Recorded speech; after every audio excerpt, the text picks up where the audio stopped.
LB Nagar MLA Devireddy Sudhi Reddy గారు అయితే ప్రస్తుతం అయితే వచ్చే ఎన్నికల్లో కూడా ముఖ్య కార్యకర్తలతో ఆత్మీయ సమావేశాలు పెద్ద ఎత్తున ప్రచారం జరుగుతుంది. ప్రస్తుతం దేవిరెడ్డి సుధిరెడ్డి గారు ఉన్నారు. సార్ చెప్పండి, ఎన్నికలు మరి కొద్ది రోజుల్లోనే ప్రచారం ఎలా సాగుతుంది? ఇటీవల బీఫామ్ కూడా అందుకున్నారు, ఏ విధంగా ముందుకెళ్తున్నారు? గత 2 నెలలుగా ప్రచారం ముమ్మరం చేసినాం. దాదాపు ఎల్బీ నగర్ నియోజకవర్గం అంతా కూడా డోర్ టు డోర్ ఒక రౌండ్ పూర్తి చేసేసినాం. పండగ వస్తున్న సందర్భంగా 3 రోజులు విశ్రాంతి ఇచ్చినాం. పండగ తర్వాత 25 తర్వాత మళ్ళీ second round door to door చేస్తాం. అన్ని మీటింగ్లు ఇప్పటిదాకా ఖతం చేసినాము. మేము చేసిన కార్యక్రమాన్ని ఇతర ప్రత్యర్థులు అందుకోవాలంటే వాళ్ళకి 1 నెల రోజులు పడుతుంది. ఆ లోపల ఎన్నిక వచ్చేస్తుంది. కాబట్టి అన్ని రంగాల్లో మేము ముందున్నాం. ఆయన ప్రజలకు సేవ చేస్తున్నాం. చాలా సందర్భాల్లో ఎల్బీ నగర్లో 10 గల్లీలు 10 కాలనీలు వేసుకోవతాం, లేదా 9 కాలనీలు 8 కాలనీలో మేము చేసిన అభివృద్ధి కాలనీలు ఉంటాయి. తప్పనిసరిగా చెప్పుకోవడానికి మాకు అయి ఉన్నాయి. ప్రతిపక్షాలకు జీరో ఏమీ లేవు. కేవలం నన్ను వ్యక్తిగతంగా దూషించడం తప్ప వాళ్ళు ఏమీ చేయలేకపోతున్నారు. వాళ్ళకి ఇప్పటికైనా దేవునికి ప్రార్థిస్తున్నాం, మంచి బుద్ధి ప్రసాదించాలని చెప్పేసి. ఎన్నికలంటే ఇతరులను నిందించడం కాదు, పని చేసి చూపెట్టాలి. మేము ఇది చేస్తాం, సుధీర్ రెడ్డి గారు ఇది చేయలేదనే సంగతి ప్రజలకు అర్థం చేసి చెప్పాలి. అందులో సంపూర్ణంగా విఫలమైపోయిన వాళ్ళు. అంటే అభివృద్ధి పేరిట కూడా కొన్ని ప్రాంతాలు అభివృద్ధి చేస్తారు, అలాగే కూడా అభివృద్ధి పేరిట కూడా అక్రమాలు చేస్తున్నట్టు ప్రతిపక్షాలు ఆరోపిస్తున్నాయి. దీని గురించి మీరేమంటారు? ఏ అక్రమాలు చేయలేదు ఇప్పటివరకు. అభివృద్ధి అనేది కొన్ని ప్రాంతాలకే పరిమితం అవుతుందని చెప్పేసి అయితే మాట అంటుండ్రో, అన్ని ప్రాంతాలకు బ్రహ్మదేవుడు కూడా ఎట్ ఎ టైం చేయలేడు. విడతల వారీగా చేసుకుంటూ పోతాం. అదొక సైకిల్. ఈసారి ఈ కాలనీ చేస్తే వచ్చేసారి ఇంకో కాలనీ చేస్తాం.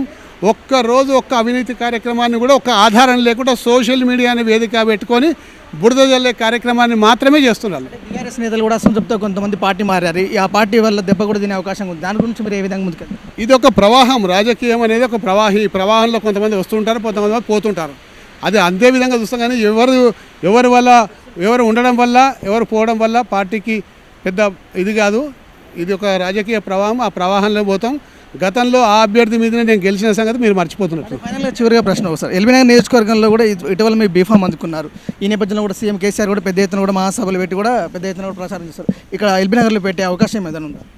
ఎల్బీ నగర్లో ముఖ్యమంత్రి గారు వస్తారో రాదో నాకు తెలియదు, కానీ కేటీఆర్ గారు మాత్రం తప్పనిసరిగా ఈ దసరా తెల్లారి ఒక 4-5 రోజుల్లో ఒక మీటింగ్ పెట్టబోతున్నాం. ఆ మీటింగ్ బ్రహ్మాండంగా చేస్తున్నాం. అంటే ప్రధానంగా ఇప్పుడు 3వసారి కూడా ప్రధానంగా బీఆర్ఎస్లో కూడా ముఖ్య నేతగా ఉన్నారు. ఈసారి గెలిస్తే మంత్రి పదవి వచ్చే అవకాశం ఉందని పెద్ద ఎత్తున వార్తలు అనిపిస్తున్నాయి. అదే విధంగా జరిగితే ఈ ఎల్బీ నగర్ ప్రత్యేకంగా మీరు ఏం చేయదలుచుకున్నారు?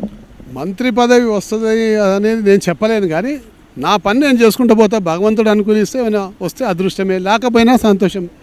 దాని గురించి ప్రత్యేకంగా కసరత్తు చేసేది కానీ, ప్రత్యేకంగా ఆందోళన పడేది కానీ, లేకపోతే దాని గురించి తీవ్రమైన ప్రయత్నాలు చేసేది కానీ ఏమి ఉండదు. మీపై పెద్ద ఎత్తున ఆరోపణలు ఇచ్చారు. వాళ్ళందరికీ ఎలాంటి సమాధానం చెప్తారు? ఆ నోటి తిరుగుదా వాళ్ళకి ఎప్పుడు తక్కువ అవుతుందో బెటర్. ఎన్నికలు దాకుంటుంది ఆ నోటి తిరుగుతా. ఎన్నికల తర్వాత మళ్ళీ మాట్లాడరు. కేవలం ఎన్నికలు వస్తున్నాయి కాబట్టి సుధీర్ రెడ్డి మీద బురద చల్లాలని చెప్పేసి ఉద్దేశంతో చేస్తున్నది. ఒక్కదానికి ఆధారాలు లేవు. రోజుకో వార్తా పాంప్లెట్లు, గీంప్లెట్లు, పోస్టర్లు, గీస్టర్లు అన్నీ చేసి అన్ని రకాల ప్రయత్నాలు చేస్తున్నారు. వాళ్ళకు ఎన్నికల్లో రిజల్టే సమాధానం చెప్తుంది. నగర్ ప్రాంతంలో నియోజకవర్గంలో పెద్ద ఎత్తున కూడా ప్రచారం చేస్తున్నారు. ఈ ప్రచారంలో భాగంగా ప్రతి ఒక్క సామాజిక వర్గాలను కలుసుకుని ఆత్మ సమావేశాలు అయితే ఏర్పడుతున్నారు. ఈ నేపథ్యంలో కూడా అటు ముఖ్య కార్యకర్తల సమావేశంతో పాటు సామాజిక వర్గాలతో పాటు కూడా వారి సమావేశమే వచ్చే ఎన్నికల్లో కూడా ఎల్బీ నగర్ నియోజకవర్గం నుండి సుధీర్ రెడ్డి భారీ మెజార్టీతో గెలుస్తారని కూడా నమ్మకం వ్యక్తం చేస్తున్నారు. కెమెరామెన్ మహేష్తో మహేష్, ఎల్బీ నగర్.